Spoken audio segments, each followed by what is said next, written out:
So a while back ago, I traveled to West Virginia Point Pleasant, also known as the home of the Mothman, and checked out the Mothman Museum. I wanted to go and check this place out because this is the only Mothman museum in the world. And the Mothman in general is an interesting phenomenon that was apparently seen in real life. Also, the museum is in one of my favorite games, Fallout 76, so I wanted to see how well Bethesda did on implementing it in game. Let's just say they did a phenomenal job. So overall, it was a pretty neat experience getting to see and visit the actual place. I actually have already made a video over comparing Bethesda's work of Point Pleasant and the Mothman Museum compared to real life. If you want to check that out, a link to it will be in the description, and it'll also pop up on the screen at the end of this video. So yeah, I recommend checking that out if you are interested on how well Bethesda did implementing this area in game. Anyways, outside of the Mothman Museum, you can find the Mothman statue next to it, and on it has a plaque that states this: Legend of the Mothman.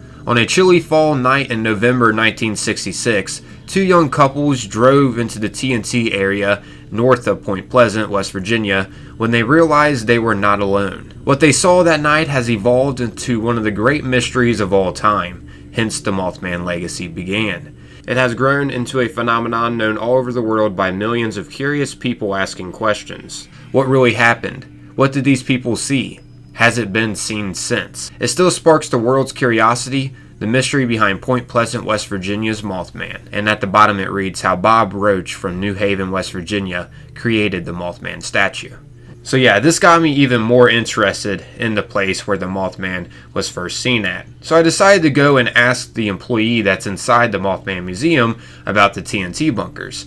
And he gave me directions on how to exactly get there and where around to get out of my car at to find the bunkers in the woods. He also mentioned to me how they have done tours to the TNT bunkers so people got to see where the Mothman was first sighted around. The tours happen when the Mothman festivals take place. They take people within a bus over to the TNT bunkers and also talk a little bit about the history on the way over there. Actually, you know what? I'll go ahead and leave a link in the description to a video over the Mothman tours, just in case you want to learn how the tours go. And also in the video, it provides more information over the Mothman, as well as the history of the TNT bunkers, and not to mention Jeff Wamsley leads the tour in the video, which is the guy who opened up the Mothman Museum back in 2005. Feel free to check it out sometime. It is pretty educational over all of this. But yeah, anyways, after I was done talking to that employee and finding out where the TNT bunkers were exactly located at, I decided, after checking out the Mothman Museum, to drive over to where the Mothman was first sighted at, over at the TNT bunkers, which was once again in the woods around the TNT bunkers. The GPS doesn't really help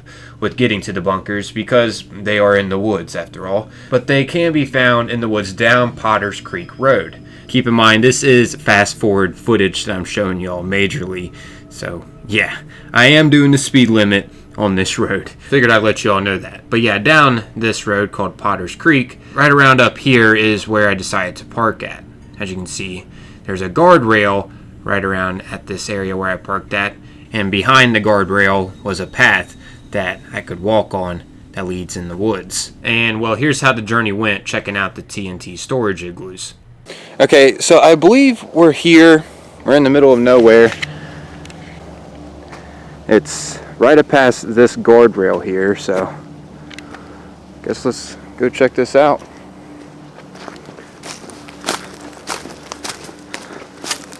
Find out if it's it first. Okay, that's looking like a massive hill right there. That's it. It's not far back at all. Wow. Yep. Here it is. It's crazy. So, yeah, this was the first bunker that we came across in the woods. It wasn't too far in after passing the guardrail. I'm not gonna lie, I was a little nervous entering inside of it just because I didn't know if there was someone, hiding on the other side of it. I don't know. I was just a little anxious entering, so I was like checking angles before even entering the bunker. I mean, I know my dog would have alerted me if there was someone inside of there, but still, my mind was just wandering. I was just thinking maybe there's someone right on the other side. As soon as I enter in the door, they're going to try to knock me out or pull a gun out on me or something and then lock me inside. I don't know.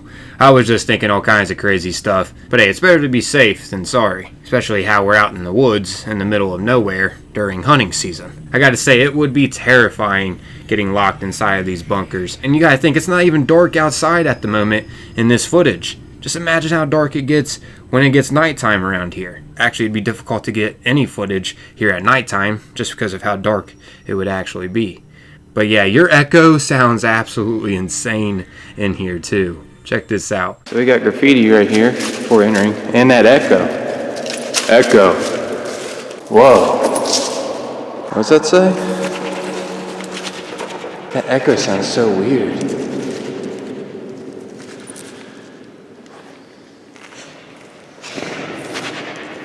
So as you can see, it's massive in here. It's definitely bigger than in the game.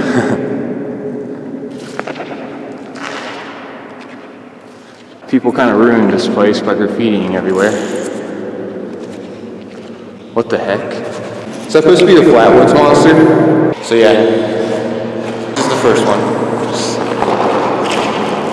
Yeah, the door is pretty insane. That's supposed to be the lock. Jeez. Crazy. Back up a little bit. So yeah, that's what it sounded like in there. Your echo is on a whole nother level. Gotta say, it was a pretty unique experience though. And as I mentioned, it is bigger in real life than compared to the game. Also, the TNT bunkers would have been more camouflaged and had more greenery around them and would have looked a little bit more accurate too in game if I didn't come here around when it was cold. But yeah, Bethesda did a phenomenal job implementing these TNT bunkers. They even implemented in-game on the TNT bunker doors the same kind of unique door locks that you can find on the doors in real life, as you can see. Pretty awesome. Nice attention to detail. But yeah, in case you don't know where the TNT bunkers are located at in Fallout 76, they're located over here at the Black Mountain Ordnance Works, which is around Point Pleasant, just like in real life. There's supposedly tons of these TNT domes. I think, if I read correctly, 100 of them. So yeah, let's go ahead and check out a few more, see what we can find. In that one, there was just a bunch of graffiti. It seems like some kids probably came here and just were bored one day and decided to leave their mark, or teens or whatever, you get what I'm saying. Definitely just feels crazy being here, checking it out in person. So here's a side view of the hill. Pretty wild. Looks like some sort of tunnel system right there, but I don't know. Doesn't seem like there was a tunnel inside. Alright. Guess I'm gonna go ahead and try to find some more to show y'all. I'll get back to you guys. Alright, so this next one that I stumbled upon was extremely hidden. And keep in mind, this was, once again, when it was cold around the area. I couldn't even imagine trying to find this place when there's a lot of greenery around. It would be highly camouflaged. This one was also surrounded by a creek that kind of flows around it. Thought that was pretty neat. And yeah, once again, I decided to check my surroundings before entering into this place, just because it's kind of eerie entering into these bunkers out in the middle of nowhere in the woods. But yeah, once I checked around in the place, I stepped on inside and realized that this one was a little different than the first TNT bunker. There's actually loads of sand on the ground in here, and there was water surrounding the outer part of inside of here, as you can see. And I also noticed that there was something spelled out in the sand in here too. I didn't know what it was at first, but yeah, as you can see, someone spelled out help in the sand in here. Thought that was kind of eerie, but if you could see above help, wasn't so eerie. Yeah, that was actually kind of funny when I first saw it. I was like, wait, what is that? And then I realized and just started laughing. I also noticed that there was no graffiti in this bunker too. I'm assuming that's because less people find this one. It is more hidden than the first one that we encountered right in the beginning of the woods. This one was deeper in the woods than the first one that we found. So there's around 100 of these domes back here. We're going to try to find one more that we can enter inside. But yeah, it's pretty cool out here, guys. It's nasty water right there. Definitely don't drink that, Rusty. Some litter. I'll pick that up.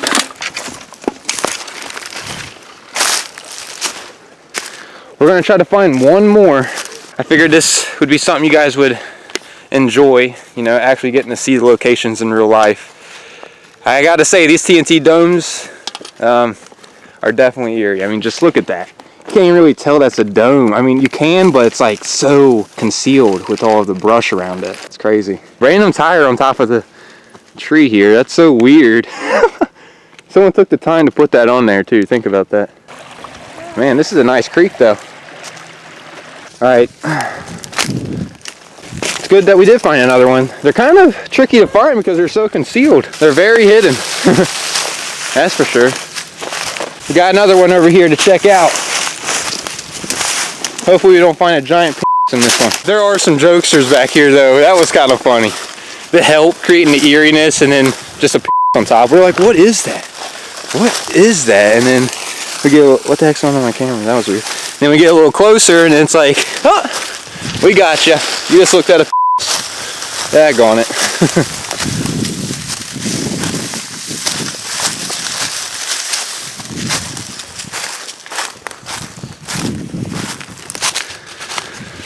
Alright, here we are at another one. This one has a sign on it. Looks like a newer door on this one. That's weird.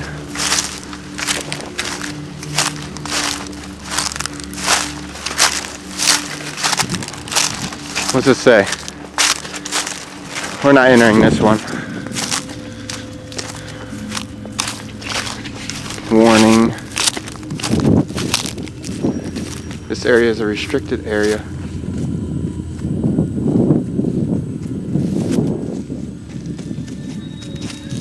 What? As you can see on this TNT bunker, it had a sign, and I had no idea what the sign said until I got closer to it. I found out it states this: warning, warning, this area is a restricted area, West Virginia Ordnance Center, private government contractor. No trespassing or hunting or fishing permitted in this area. Please return to state-owned hunting and fishing grounds. 1,000 feet that way or 500 feet that way. Unauthorized weapons may be subject to confiscation. This is a federally regulated facility monitored by the FBI and ATB. Okay. We're not entering there. Come on, Rusty.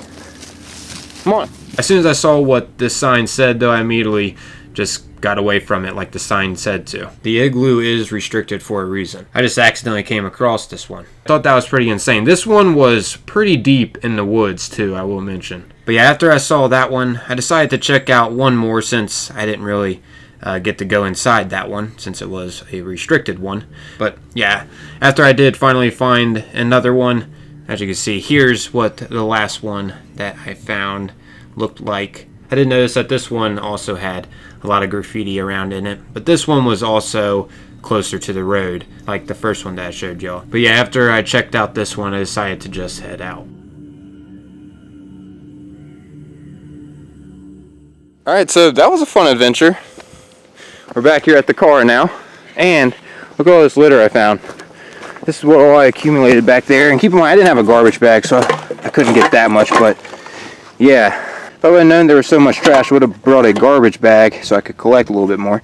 But yeah, I guess I'm going to recycle what I got. But yeah, there you have it, everyone. Hopefully you found this enjoyable. I decided to actually go out to West Virginia and just show you things firsthand that's in Fallout 76. I thought some of you may find this enjoyable. For those of you that are extremely far from West Virginia and can't really experience this yourself. I'm only like 4 hours away or 3 hours away or so, so I decided to just come out here myself. But yeah, I'm out here, everybody. Thanks for taking the time, watching and listening. Hopefully you found this enjoyable. Peace.